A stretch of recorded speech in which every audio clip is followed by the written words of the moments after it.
Hi guys! Good morning! Mabuhay Dubai! Mabuhay World!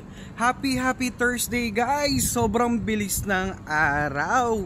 So eto, papasok na naman ang inyong abang lingkod. And abangan nyo sa Saturday guys meron tayong pa-blessing galing kay Business as Usual. Ayan, so bali nilapad ko na yung May Kenny.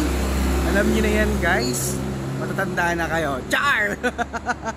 So guys, may nagtanong na naman ng netizen, no?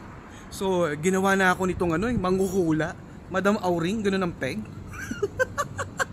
So ang question niya, bakit daw marami daw mga Pilipina na may mga boyfriend na ibang lahi? Bakit di mo sila tanungin? Wala naman akong jowa. No, joke lang ha. Okay, to answer your question, hindi ako wala akong idea sa buhay nila. Pero based lang ulit to sa aking survey. Survey of the month. Alam mo, ang pagmamahal wala namang pinipili yan.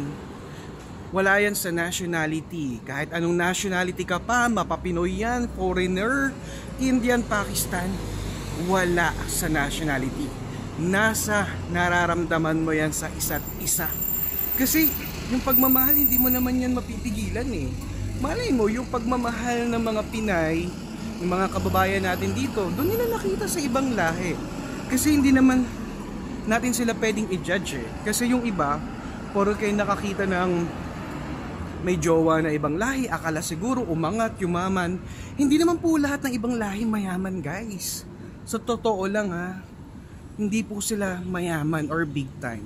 Sadyang nakita lang nila talaga ang pure love, ang kanilang endless love. So, maging masaya na lang po tayo para sa kanila guys. As long as wala silang tinatapakan na ibang tao at walang sinasaktan, then so be it, 'di ba? O ayan nasagot ko na naman yung tanong mo. So, pasok na ako. Ingat po kayong lahat. God bless everyone and follow for more. R28J. Ciao!